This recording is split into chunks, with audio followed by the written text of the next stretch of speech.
Hey everybody, good evening to you. It is Sunday the 28th of April. I'm Nate Eaton, back in Boise, back for another week of the Chad Daybell trial, and I hope that you had a good weekend. I had a great weekend. It went by so fast, as they always do.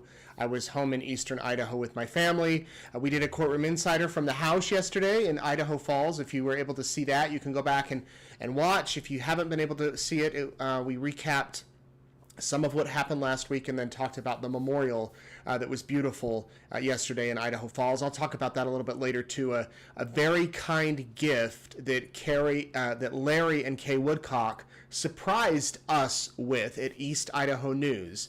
And I'll show you a picture of that a little bit later. But for now, we have so much to get to tonight. I'm a minute or two late because I was putting the final touches on some of what I wanted to talk about, and I didn't even get it all done because there's so much that I want to discuss with you from last week that we didn't get a chance to talk about because I was gone. I was out of town.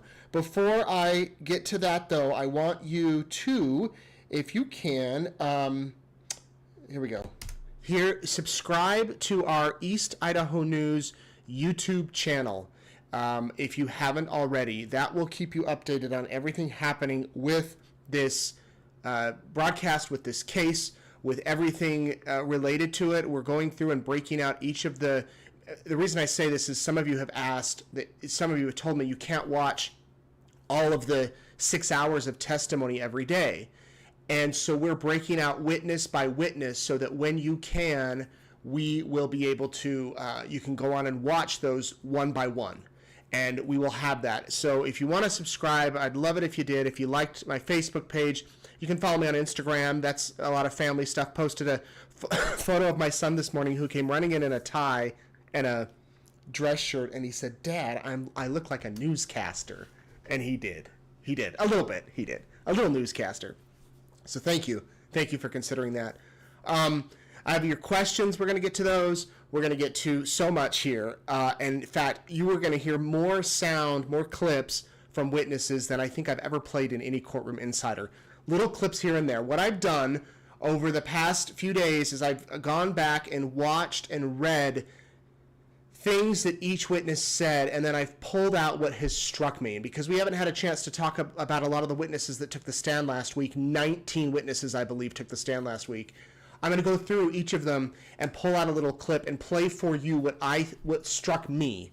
That it's not necessarily the most important things they said, but to me, it stuck out. And so we're going to go through those bit by bit tonight. Key moments from last week that if you just need a refresh before we head back into court tomorrow, we will let you know and keep you up to date. So first witness, we're going to jump right into it. Deputy Coulter Cannon. And my apologies for a lot of these photos. As you know, we're watching the trial on Zoom cameras, and so the quality is not 100%. But when Deputy Cannon took the stand, he talked about responding to Chad Daybell's home the day that Tammy was shot at with what she thought was a paintball gun. John Pryor really tried to make a big deal out of the fact that it was a paintball gun, right? It was, and at that time they thought it was, but turns out it likely wasn't. It was an AR-15.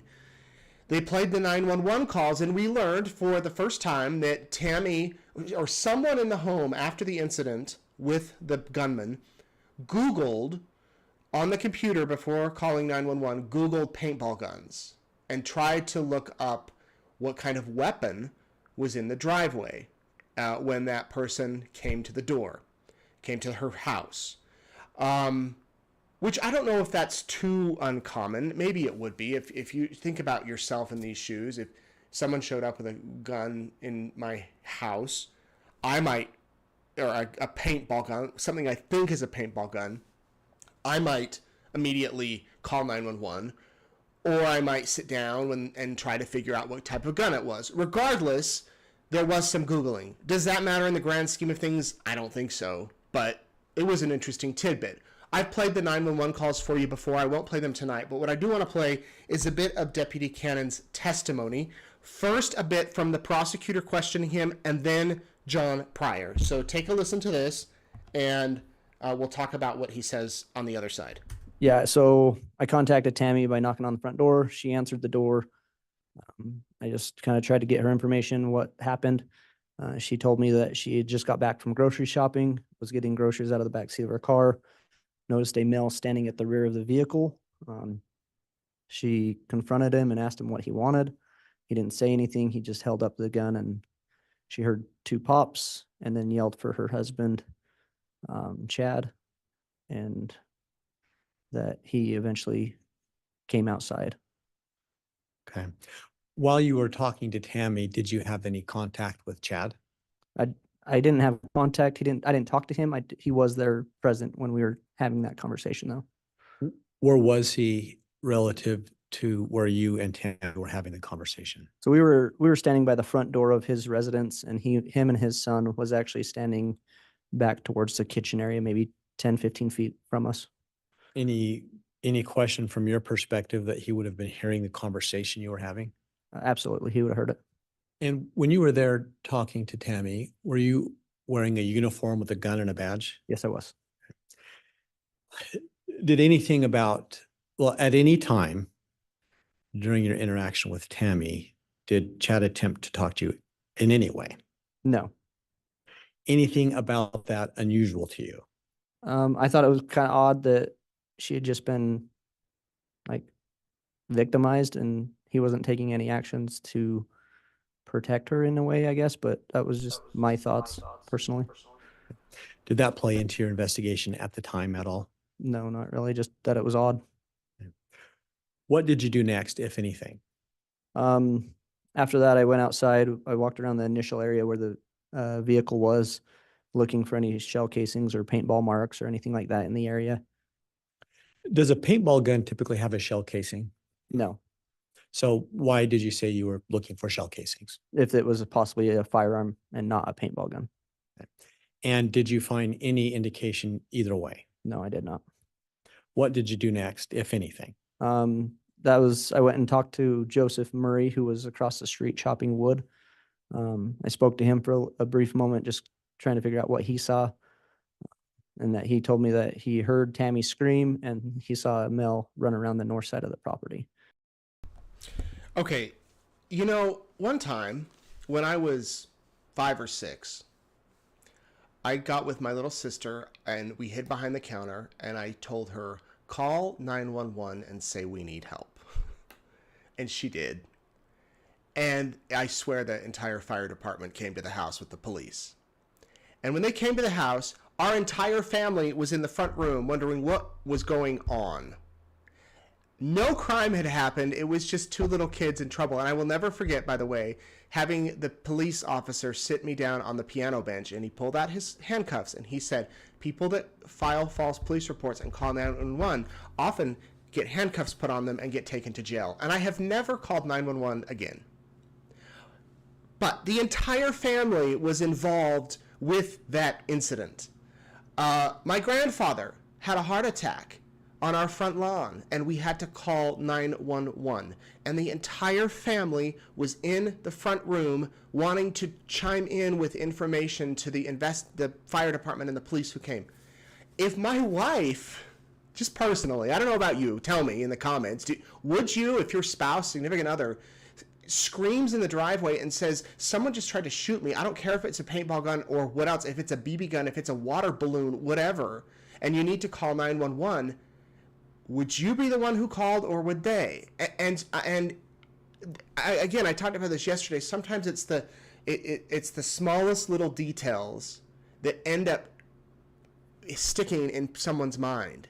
Why didn't he go talk to the cop? Why didn't Chad call 911? Yeah, so I contacted Tammy by knocking on. Okay. So that was a prosecution moment with Deputy Cannon. Then John Pryor had some questions for him. Let's roll that. So your recollection of the 911 call is that Miss Daybell said something about a gun as well? Yeah, she just said gun as well in that call. Okay. Okay.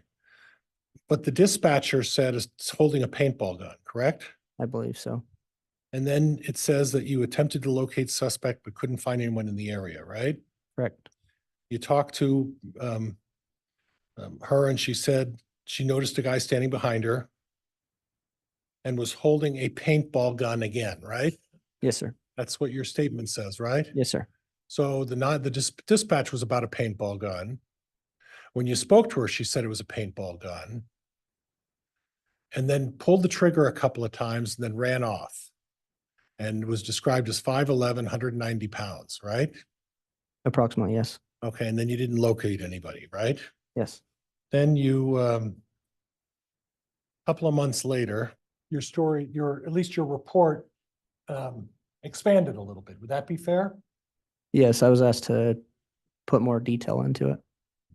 You were asked to put more detail into the report. Yeah, just to be more brief about actually more detail on the report. Who asked you to put more detail into the report? I don't exactly remember who asked me. It was one of my supervisors. So one of your supervisors said they needed to get more detail in the report. Yeah, they just said be more specific.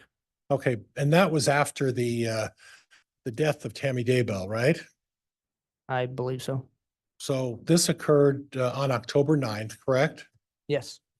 And Tammy Daybell died sometime shortly after that, correct? Yes, I believe so. And then after you did your initial report, your supervisor came up to you and said, you know, we don't have enough information in that initial report, so we need to add some more information, right? Well, just more detail.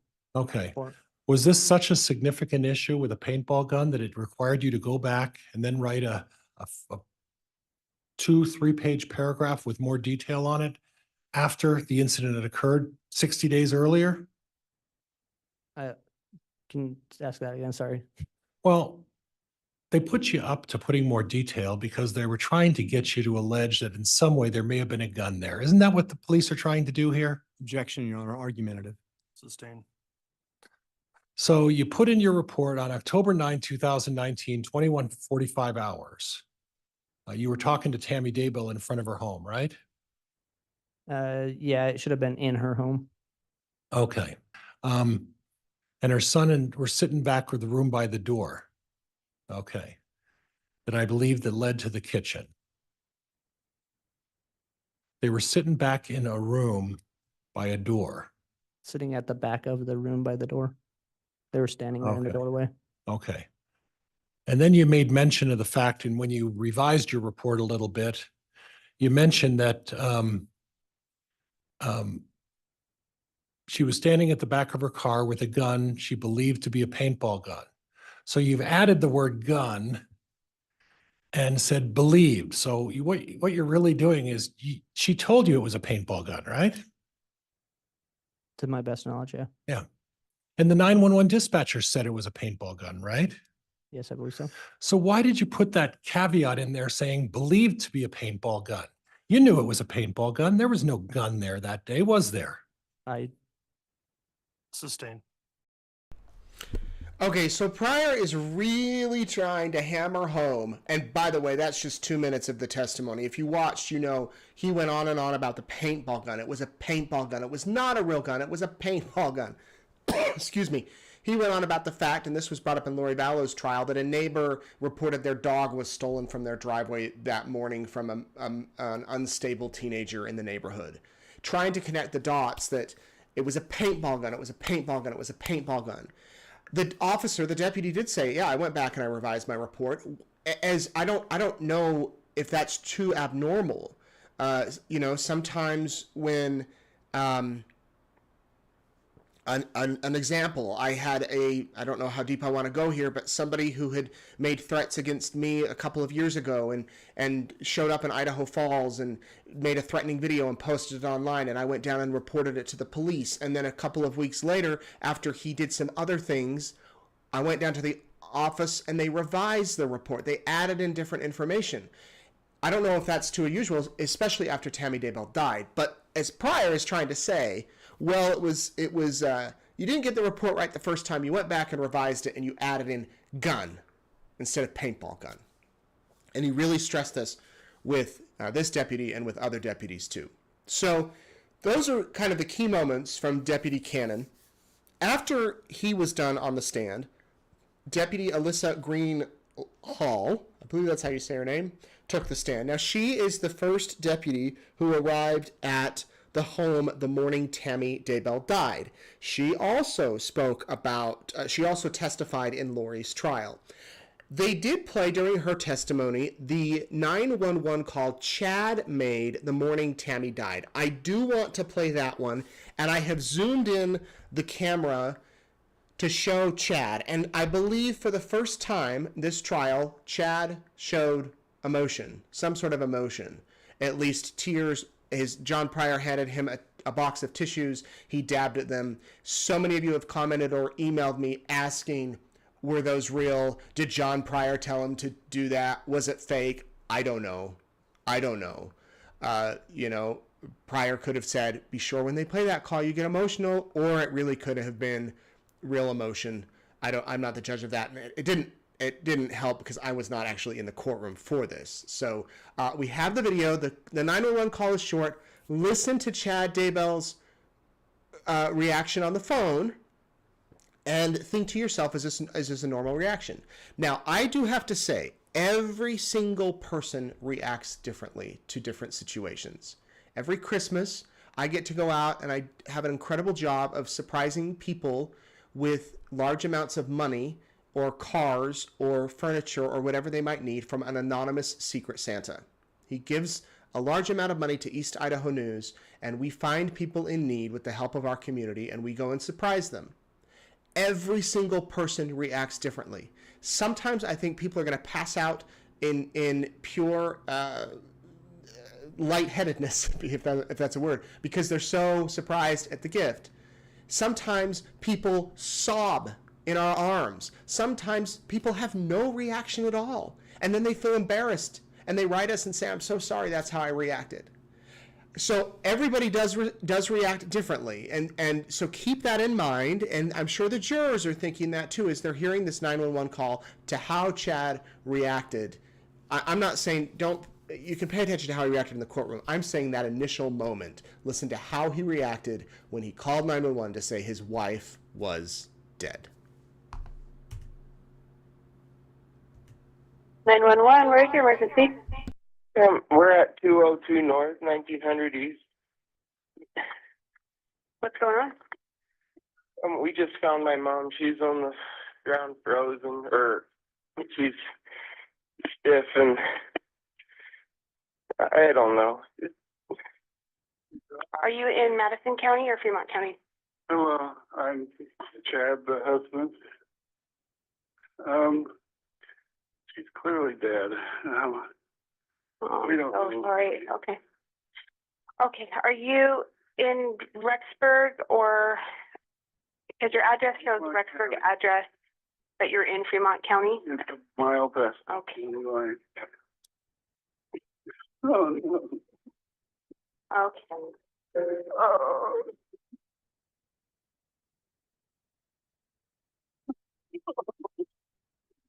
Yeah, she's not even, she's gross.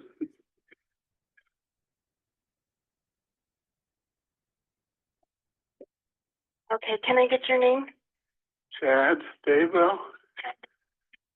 Oh, man. Oh, Okay, Chad. I'm going to get somebody out to you right now, okay? you know the corner where the blinking yellow light is with the red house? Yes, sir. Red house on the corner. Yes. Blinking yellow light. Right. Okay. We'll get somebody out to you, okay? I'm so sorry. Okay. If you need anything else, you call me back, okay? Okay. Okay, bye-bye. What'd you think? We know now, I don't know if this has come into play yet in this trial, but in Lori Vallow's, that day, Chad was texting Lori and making plans already for the future. And we'll talk about testimony maybe tonight, but probably tomorrow, from the funeral directors and the people involved, that Chad was in a hurry. This was Saturday. Tammy was buried Tuesday. He wanted this done quick, and he kept saying, I want it done quick. So the deputy talked about responding to the home. That 911 call comes in. It's a Saturday morning. It goes to the dispatch center. The dispatch center calls this deputy and says, can you go over to the home? We have a death. And she described what happened and what was happening in the home when she showed up. Here's what the deputy had to say. So you were explaining that you arrived and you made contact with Garth and then Chad? Correct. Just to help the jury have a picture in their mind, what was the layout of the home, the best that you can recall? The living room is the first room that you come into, and then there's a hallway to the right. There are several bedrooms and a bathroom. Directly behind the living room across the hallway was the kitchen, and then to the left was the garage. Okay. And relative to the front door, did you come in the front door? I did. Relative to that front door, where is the room that you ultimately saw Tammy's body in? To the right at the end of the hallway. When you came through the front door, where do you recall both Garth and or Chad being inside the home? In the living room. So could you explain again, what was the first conversation that you had with either one? I asked them where Tammy was and what had happened, and then they walked me back to the bedroom where her body was. At that point in time, did either one of them seem to have any emotion or anything like that going on? Yes. Both, or which one? Chad was definitely more emotional than Garth was. He was sobbing and then would gasp for air. Garth was a little bit more reserved and didn't say very much. So when you got back to the room where Tammy was, what was the first thing that you observed?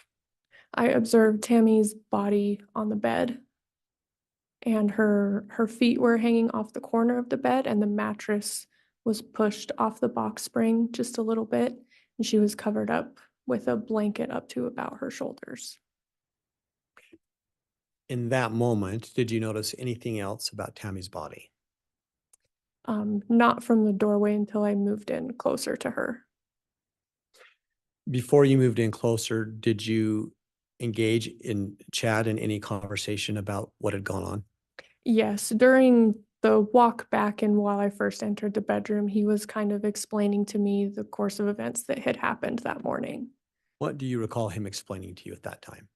He had told me that about midnight, Tammy had woken up with a coughing fit, and he said she had vomited on the bedroom floor and then had moved into the bathroom down the hallway and had continued vomiting.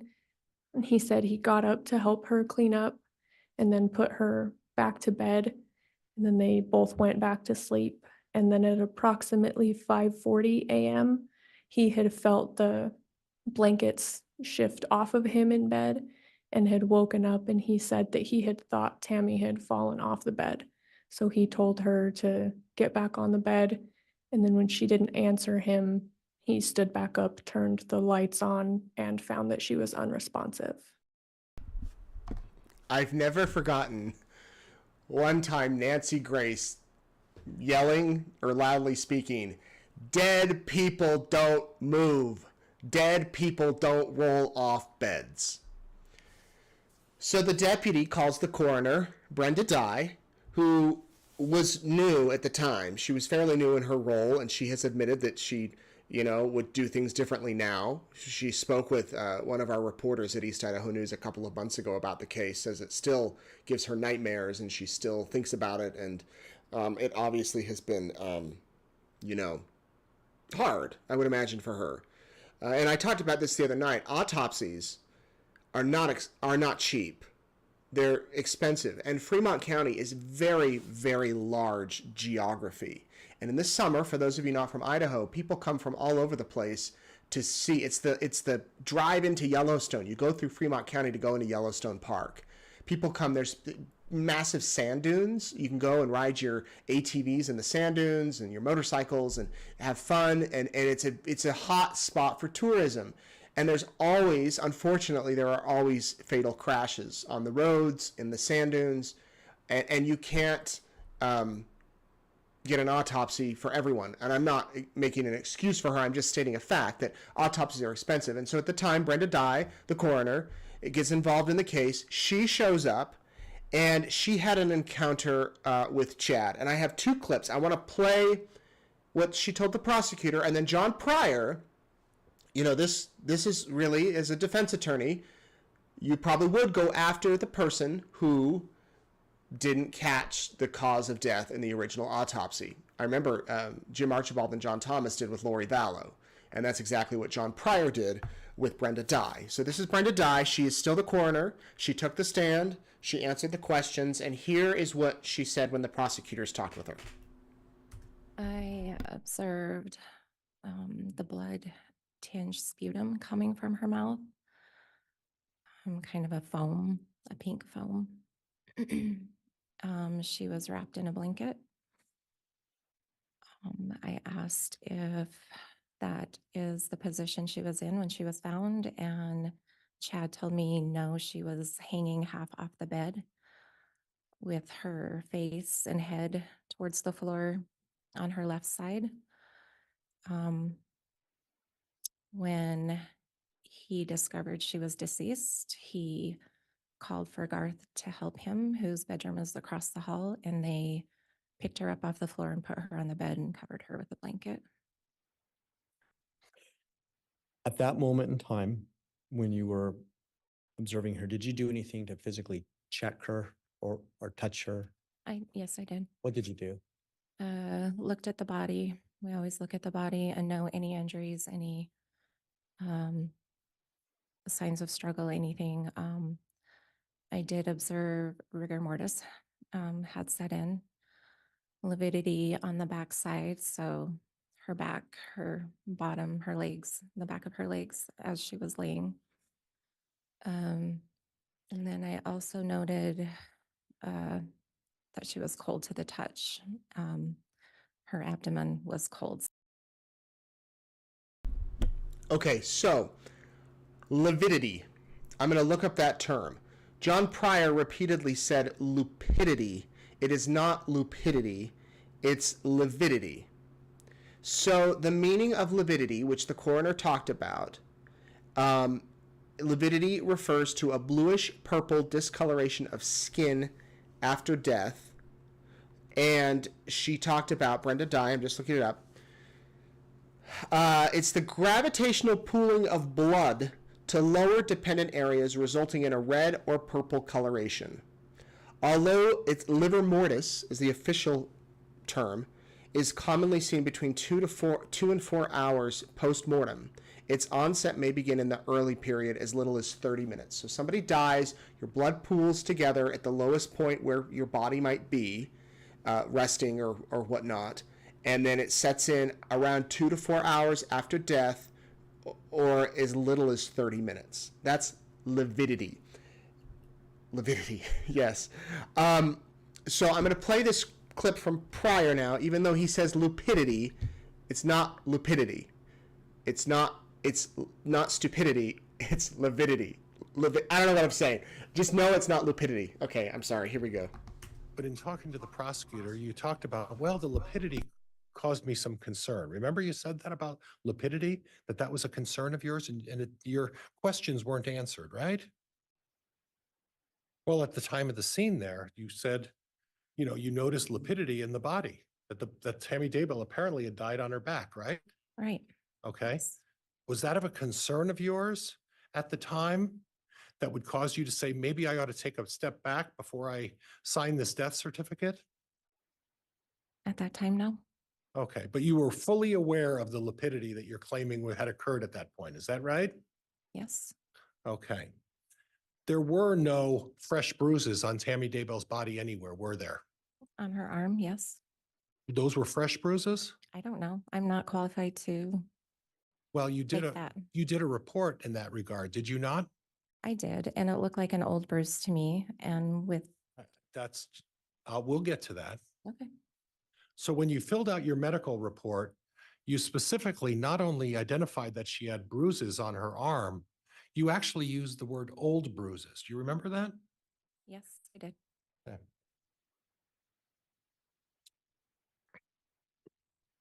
And these were not fresh or red or irritated or anything like that, correct?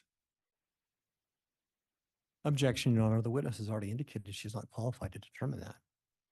Well, based on our observations all over, These weren't fresh bruises, were they, on her arms? These were old bruises, just like what your report says, correct? I can't answer that. Okay.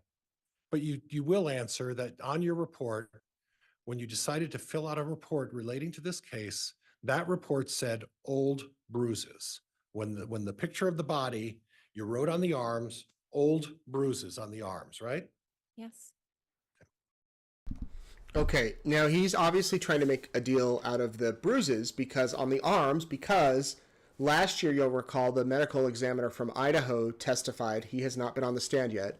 I would imagine we might see him this week. He testified that the bruises were fresh, that she had been held down. In the original report there, Brenda Dye said that they were old bruises, but you can hear her saying that now she doesn't believe that they were old.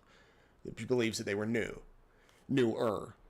So she went back and forth with Pryor about the bruises, about the contents that were in Tammy's stomach, about the scene there at the house, and you can listen to her full testimony. We have that as well. Next, we had the clogging instructor. And I'm always fascinated, I tell you this all the time, by these witnesses that might not take the stand for a long period of time, but they have insight that some of us might not think about. This is Kelsey Harris, who testified that Tammy was healthy. And you know what I was going to do? I have a friend who was a clogger. He clogged all through college with a well-known team. And at their wedding reception, when he got married, they did a clogging routine in front of everyone. And everyone broke out in a sweat. It is a physically demanding exercise, dance, whatever you want to call it.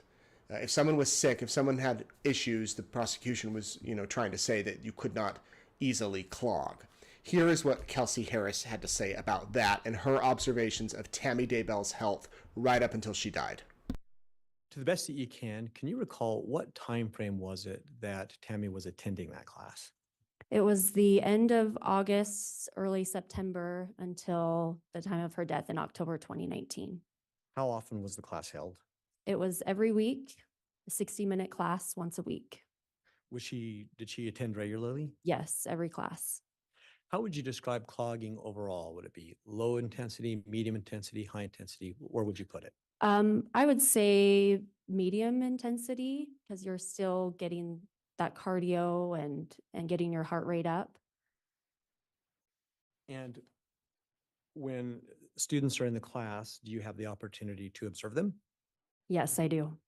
How often do you recall being able to see Tammy in class while she was clogging? The whole time I'm observing all of the students, making sure there's no falling behind, that they're able to keep up with the steps that I'm teaching. And so I am constantly watching the students that way. From your recollection, do you ever recall her falling behind in class? No, Do you ever recall any issues with her getting tired? no, Any issues at all that you recall with her ability to perform the clogging and keep up with the class? no. They went from that witness to another witness, Shanna Miller, who worked at the school with Tammy, Central Elementary in Sugar City. Miss Miller is now retired. My third grade teacher was Mrs. Miller. Not this Miller, not this one, another one. She talked about how healthy Tammy was. Here's what she said. This is her. And what was that high fitness class? It's called High Fit. It's a high intensity workout that lasts an hour. It consists of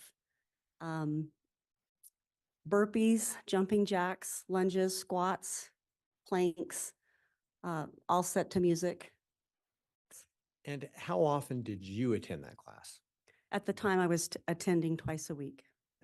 Do you recall how often at the time, prior to her death, Tammy was attending the class? Yes, she and her daughter started attending, I believe it was the spring of 2018, and they attended up until her death in October of 2019. Were they regular attenders? Yes. When they came to class, did you have opportunity to interact with Tammy or observe how she was doing? Yes, I was on the back row, so all I needed to do was look over. Yeah, I had opportunity to observe them. Would you feel like you had a good vantage point typically? Yes. What observations, if any, did you make about Tammy's performance in that class? Well, it is a very rigorous exercise that's highly aerobic. And at first it's hard for anyone that's not in great shape to be able to have the stamina and the strength to be able to complete it. And at first they weren't able to complete all of the exercises are set to, songs. So they weren't maybe able to do all of the exercises completely correct or finish them, accordingly at first. But as time went on, I would say after the first, I don't know, several weeks, maybe a couple months, they were able to complete the workout.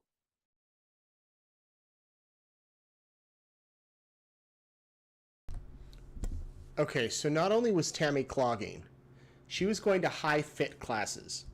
I have not been to a high fit class, but I've seen the high fit class when I'm at the gym. Have you been? Have you seen them? It is, you break out into a sweat. It is not for people who are out of shape. As this woman testified, maybe at the beginning, Tammy beat her up a little bit because she was exhausting, but over months, she said, months, she was able to catch on. So the prosecutors are putting all these people on the stand saying Tammy was in good health. You've got the clogging teacher, you've got this woman that talks about the high fitness class. Then you've got Jennifer Geisler, another teacher who testified that Tammy was healthy. Then Bruce Mattingly from the Fremont County Sheriff's Office gets up and he shows Tammy's Fitbit data. They got a warrant from Fitbit. Tammy wore one of the smartwatches and it tracked her steps. And they pulled data, all the data that they could, and it showed that, they recommend that you get 10,000 steps every day. Tammy was hitting that, and on days she wasn't hitting it, it was close. So Tammy was not sitting on the couch. She was not, she was healthy. She was healthy, is what they were trying to say. Detective Mattingly, as I mentioned, was the next witness. This is him. This is an older photo from when he was on the stand in 2020. But he did talk about the life insurance policies that were paid out with Tammy's death. Chad Daybell got $300,000 from Primerica and $130,000 from LifeMap. So total, he got $430,000. And here is where I'm going to play a clip. I mentioned the Fitbit stuff. I want to play a clip where he addressed that, and then another clip where he is flat out asked if any of Chad's children spoke with investigators, if they cooperated with the investigation. Here's clip one. These were the amount of steps that she took for those months. And out of those months, was she generally above average? Out of all the months, generally, she was above average. There were a few months that she was not. And the months that she was not above average, was she close to the average? Yes, she was. Any indication to you that there were months that she severely slowed down in activity? Nothing that was severely slowed down, no. And when we look at that last month of October, again, Tammy was pronounced dead on October 19th in the early morning hours. Is that correct? Yes, So that is not the full month. that is not a full month. From your review of things, did it appear that she was on track to be above average for the month of October of 2019? Yes.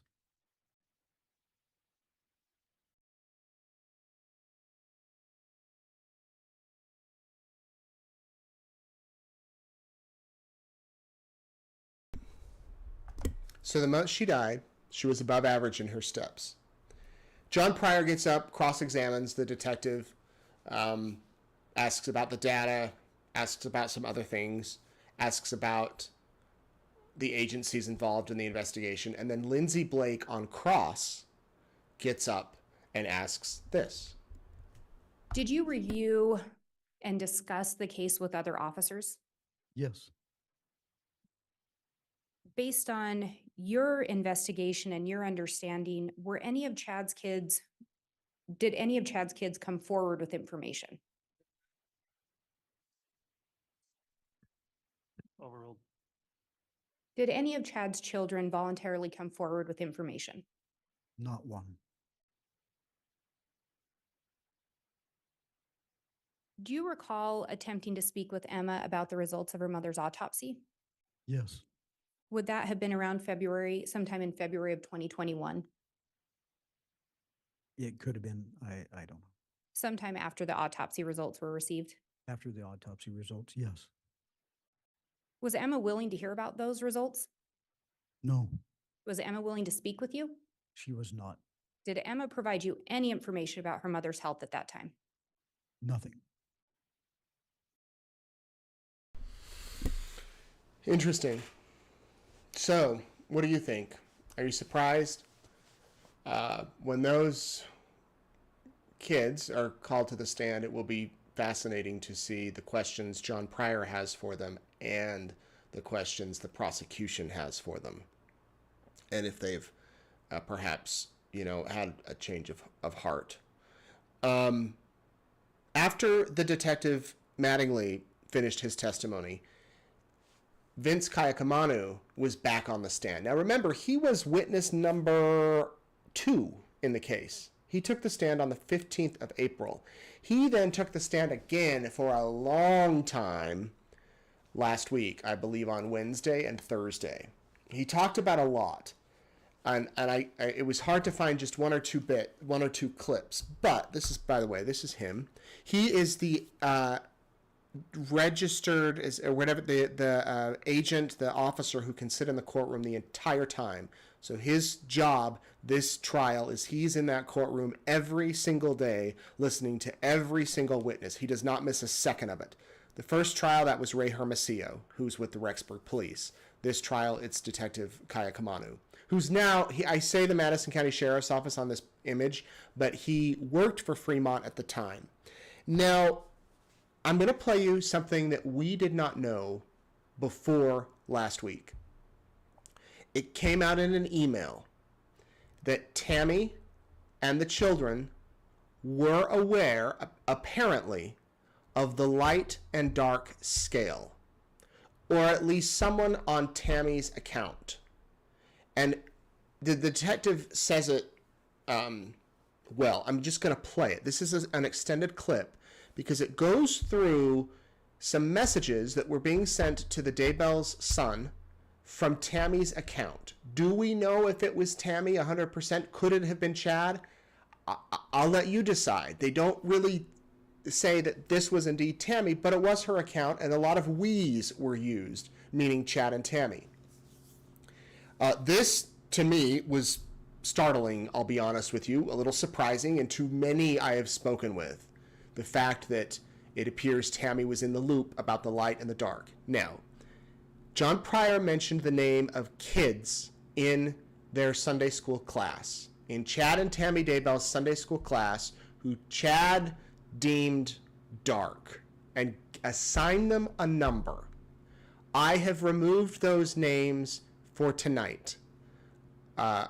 They probably had no clue about any of this until it came out in court last week. I've redacted their names, so there will be moments of pause in here. Of course, it's the official court record. You can go listen to the whole thing if you really want to know their names, but for the purposes of this broadcast, I did redact their names. And there's a lot here, so please share your thoughts, listen closely, and then we'll talk about it. Again, this is a longer clip, but it was just really hard to find a place to edit. I did cut out. Pryor was talking so fast, the court reporter got on his case, so he had to slow down. I cut out that little version, but listen, just listen. In the email folder are chats between Tammy and Mark while on his mission. Want me to read the whole? If you would, if you don't mind. There are also chats between Mark, Tammy, Seth, Garth, and Emma. During some chats, it is very clear that Chad is messaging. In the chats, it is also clear that chats are coming from Tammy's email. Okay. And then I'll go to the next line saying, looking over the inbox of Tammy's email, it shows, oh gosh, I'm so sorry. Let me get a record, right? Looking over the inbox of Tammy's email, it shows the first section as chats, mainly with Mark, while he is on his mission. In the chats, it does not show the time or date when the chats are taking place, right? Yes. Okay.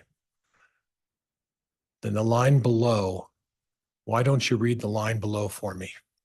While looking over the chats, there are several that lead me to believe Tammy, along with Mark, Emma, Garth, Seth, and Leah, have knowledge of the belief in light and dark people that Chad talked about and believed. Okay. So what I gather from that is your assessment in the reports that after you reviewed all of the emails and you said you reviewed them all. Yes. That's a significant job. Yes. And in reviewing all of those, you came to the conclusion that the Daybell, Tammy Daybell, Chad Daybell, and his 5 children had knowledge of the belief in light and dark people. Yes. And the light and dark is a religious reference that's mentioned by Chad, right? Yes. It's mentioned by other people in this case, right? Yes. It's also mentioned to some extent in predominantly most religions. Would you agree with that? Say that again. Predominantly in most religions, there's a reference to light and dark, right? I can't testify that because I Okay. don't know all the religions. Okay. And then the religious practice that these folks practice, that Tammy and the children and Chad practices of what faith? LDS. Okay. Okay.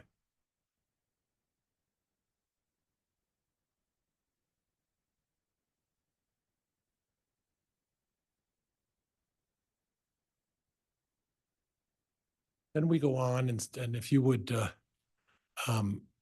I'll take a look at the next one where it says during the chats, Mark's camera was not working and Tammy informed him that his camera was cursed and Dad was removing it, right?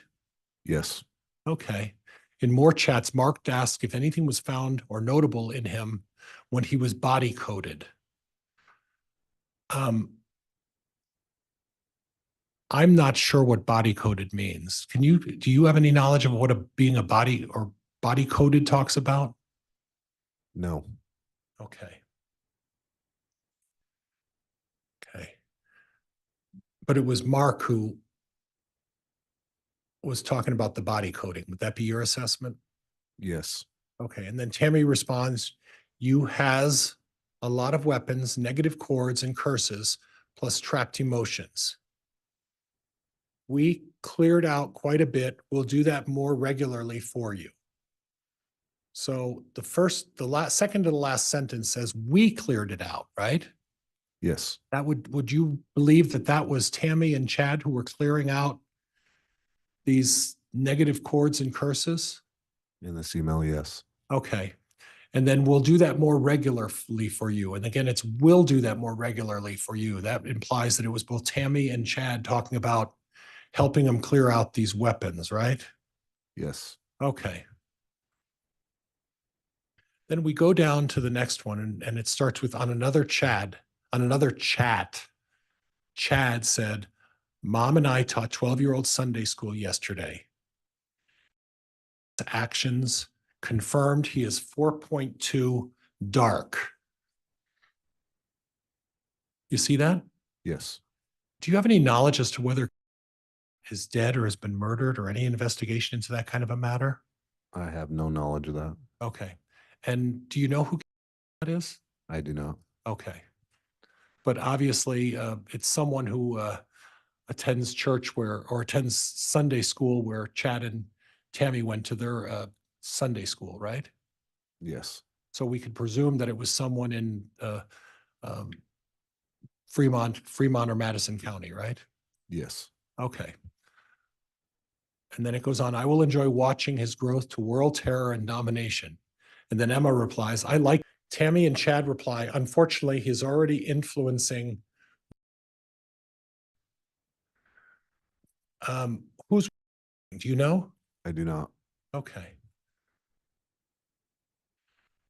Then Mark goes, I like, and I can't pronounce that last name. Oh. Then Mark says, darkness is interesting. And then Tammy and Chad both say, maybe they are influencing you too. They are charming, right? Yes. So we don't have any information about or anything about him, any criminal activity associated to his demise, right? Not that I'm aware of. Okay.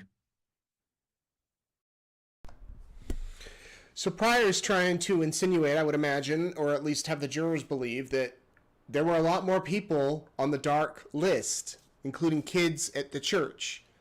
And they're alive. They weren't killed. You know, I don't know what to say about that. That was all I'll say is that knowing me as a kid, I would have been on that dark list all the way at the bottom. I mean, I once got kicked out of Sunday school for talking so much to my friends. Like, the teacher asked me to leave. There were many days I misbehaved in church and I'd have to go home and my parents would sit me on the top stair and I couldn't speak to anyone. I'd just have to sit on the stairs for like 20 minutes. And if I talked, they'd like double the time. I was not the best kid in church. And so if maybe I would have been a dark person, I don't know. All I know is that Tammy apparently had some sort of knowledge. That was the only example thus far that we've had of her knowledge of that. I don't know if that's any sort of Pryor's trying to prove that, well, she should have known she was going to die, or maybe Chad told her she was a zombie. There was one witness that came forward that the prosecutor wanted to use, who apparently overheard Tammy tell someone that her husband thought she was a zombie, but the judge said that was hearsay. That witness couldn't come in. So it's interesting. It's interesting, that's for sure. I won't give too much more opinion on that, but it was a moment that was new. And it would be fascinating to see if there were any other emails. Another thing that then Pryor went on to talk about was an email sent from Julie Rowe, who was one of Chad Daybell's authors in the publishing company, to Chad with her stake president CC'd. And I want to talk a minute about this. I'll probably get into it more in a couple of nights. I've talked about how in the LDS church, you're in a ward based on your geographical area. Wherever you live, there's geographical boundaries. And a stake, S-T-A-K-E, is made up of multiple wards, 10 or 11 wards. And Julie Rowe apparently went to her stake president, asked to see her, and asked that her books no longer be published. And Julie Rowe, according to this email, told the stake president that she could not make that decision. It would be up to her publisher. She then emailed Chad and CC'd the stake president and said, my stake president has asked that these books stop being published, stop being circulated. I told him I couldn't do it myself. I'd need to contact you. I've CC'd him on this email. When you respond, please I will send it to him. He's also going to contact your stake president. Pryor tried to ask the detective, why would a church leader get involved in these books and telling who can publish who and what not? I don't know. I don't know anything about the situation other than this, but I would assume that I know that Julie Rowe was eventually excommunicated from the church. She's no longer a member of the church. And it could be because there are certain expectations that church members have, and she could have crossed the line into apostasy, or if her teachings were leading others against the word of the church, the doctrines of the church or whatnot. And so her stake president said, I could assume that your books are causing a problem, and they're among the membership of the church, and you need to stop publishing them. We don't know, at least it hasn't come out in court yet, what Chad responded to her, because from everything I have heard and people I have spoken with, Chad really hit it big because of Julie Rowe's books. And Julie Rowe was big, her near-death experiences, her books were quite popular. And once Chad saw the popularity of her books, that's when he came out with a book that he had a near-death experience. And anyway, that was brought up in another email that was talked about. And I'm thinking about maybe later this week, maybe on Tuesday when we don't have court, exploring that avenue a little bit about these near-death experiences and what what has come of them and that interchange. Okay, so that was Detective Kaya Kamanu. I've been talking for an hour. And there's so much more, but maybe I'll end with one final witness so far, but I have like 6 more that I want to get to that we'll probably have to pick up tomorrow night. Spencer Cook took the stand. He is the IT guy with the Sugar Salem School District. Interesting, he said he was able to go into Tammy Daybell's email account. Remember that email that Charles sent to Tammy that said, your husband and my wife are having an affair and I have proof? And I'm sorry to break this news to you, but I'll be happy to talk to you on the phone, or I'll even come out and visit you. That email was read. That email was read on her account and deleted. And then Charles's email was blocked so that if he tried to contact her again, she would not get it. And the IT guy testified of that. I don't know. Many of you have said, well, Chad Daybell probably had access to her email and he got in there because Lori, remember Charles warned Lori, I'm going to email Tammy, I'm going to contact her. Lori could have told Chad, watch for this email. Chad could have gotten into her work email and read it. I don't know. That hasn't come out. Or Tammy very well could have seen it and said, I don't want to deal with this, or this guy's crazy, deleted it and blocked him. There was no proof after that original email that Charles contacted her again via the school email system. And that IT guy's message was short. His testimony, was short and to the point. And I don't even think that John Pryor had any questions for him. And he was released from the stand. Again, there's so many more. That gets me through, I think, Thursday. The testimony on Thursday. On Friday, it was a short day, and there were 5 witnesses. We had a funeral director, we had a realtor and the realtor's wife, we had a friend from Springville, Utah, and then the principal of Tammy's school. So we'll talk about their testimony tomorrow night, along with whatever happens tomorrow. Court resumes at 8:30 tomorrow. I'll be back in there every day for the rest of the trial. And then there's no court on Tuesday, but we still will do a Courtroom Insider. And you can, keep up to date on everything happening with the trial. Now, I did mention earlier that Kay and Larry surprised us at East Idaho News with a beautiful gift. Before I drove to Boise today, I stopped by my office, and these were in the lobby. Look at those.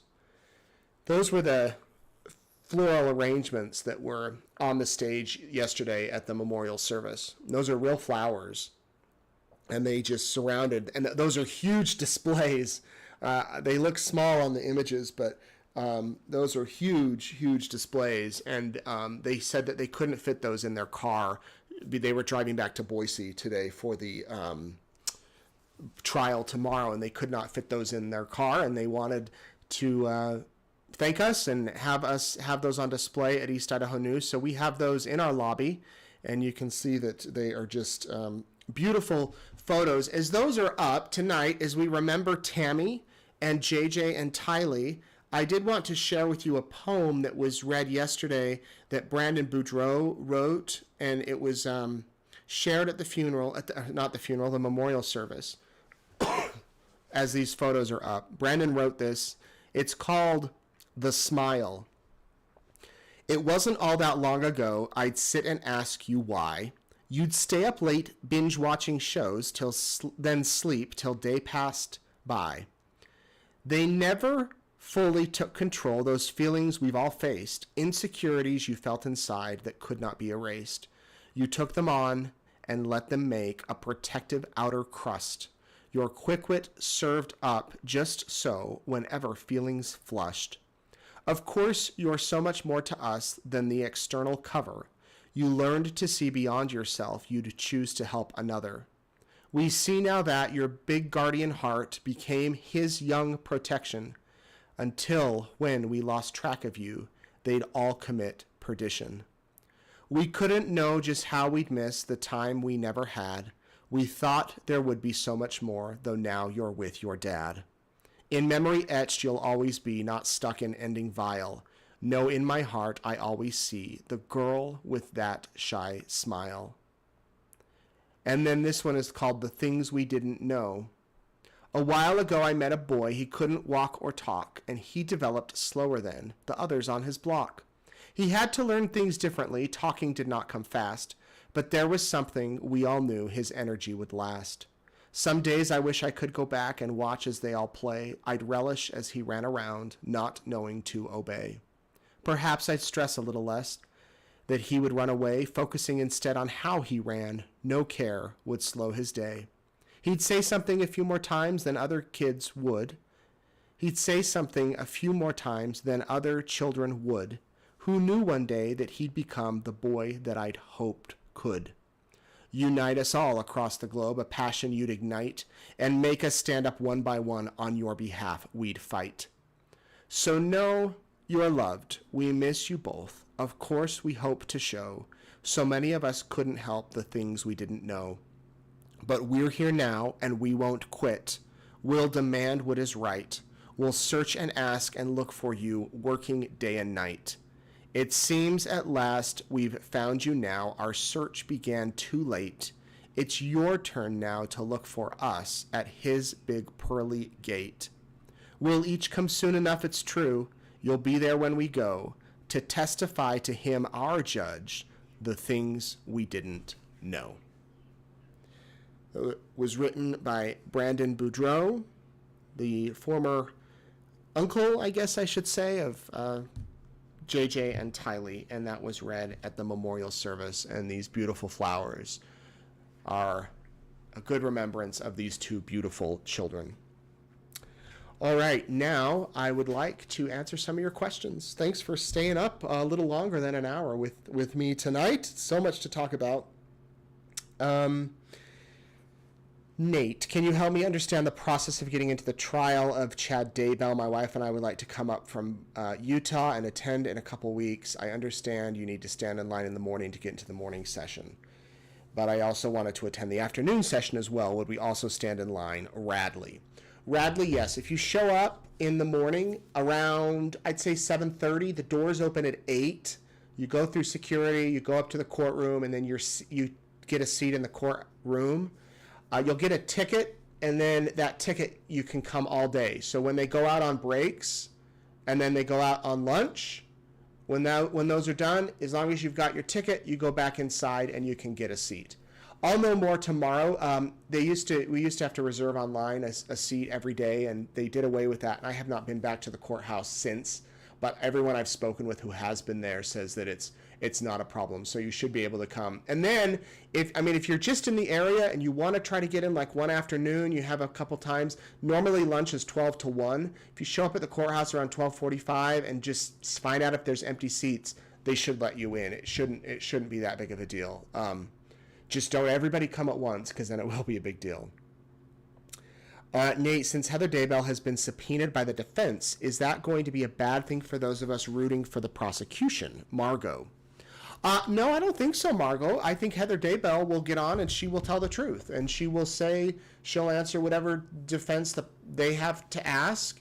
And then the prosecutor will ask follow-ups. And it doesn't necessarily mean she will be called to testify. She might not be called. She might just be under subpoena. That's what happens with a lot of people. They could subpoena 1,000 people, but only call 50. It's just in case they need them.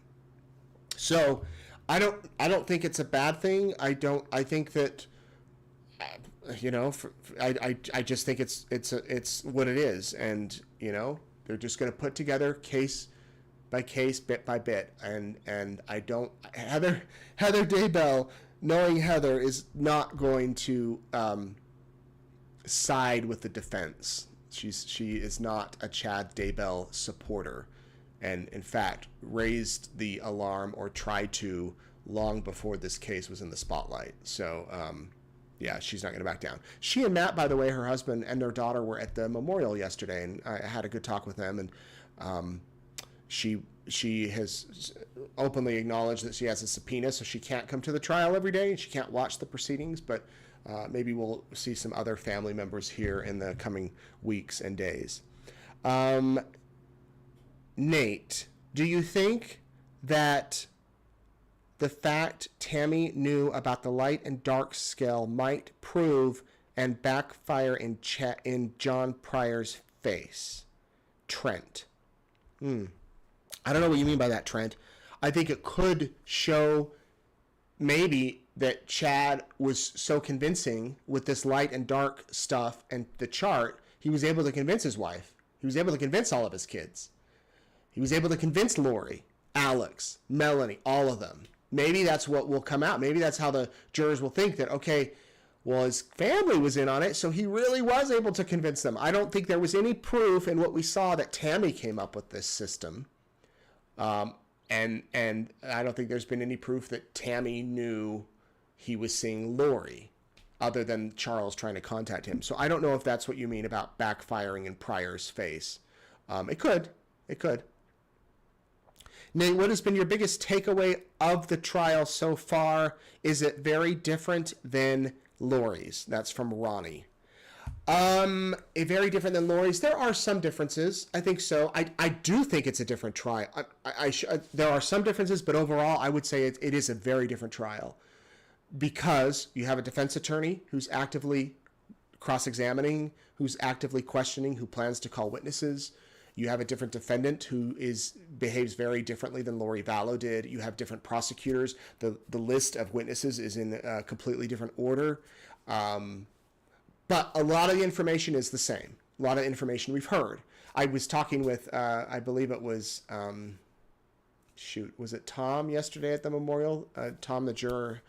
And I said, I missed so much last week. He goes, actually, based from the first trial, you missed about this much. The rest was not new. But remember, I say this every day. For the jurors, it's new. This is new stuff. And this is what they are watching for. And they have to take it all in. You and I might know it all, but it is new to them. Nate, how was your trip? Be honest. Did you miss being in court, or was it nice to get away? What did your wife think? Excuse me. We hope you had a good time, Emily. Thank you, Emily. I was a little nervous, I'll admit, going away, just because it's very hard to leave such a huge thing, a huge trial, and but I excuse me. I was determined. This cough just won't go away. I knew when my friends told me about this wedding and we bought the tickets and planned to go a year or so ago, and I figured, the trial will be over. And then when they scheduled it, I kept thinking, well, maybe there'll be a plea agreement. Maybe it'll get pushed back. But I knew in my head, I said, I'm not going to second guess, going or anything. I'm going. I'm going to the wedding. Regardless, I'm going to the wedding. And I'm so glad I did. It was great to just get away, be with my wife, celebrate my friends, experience so many new different things, new cultures, new places, and still plug in occasionally to the trial. But it was great. I had a good time. Thank you for asking. I did miss being in court a little bit. My wrists didn't miss it from typing, and my back didn't miss it.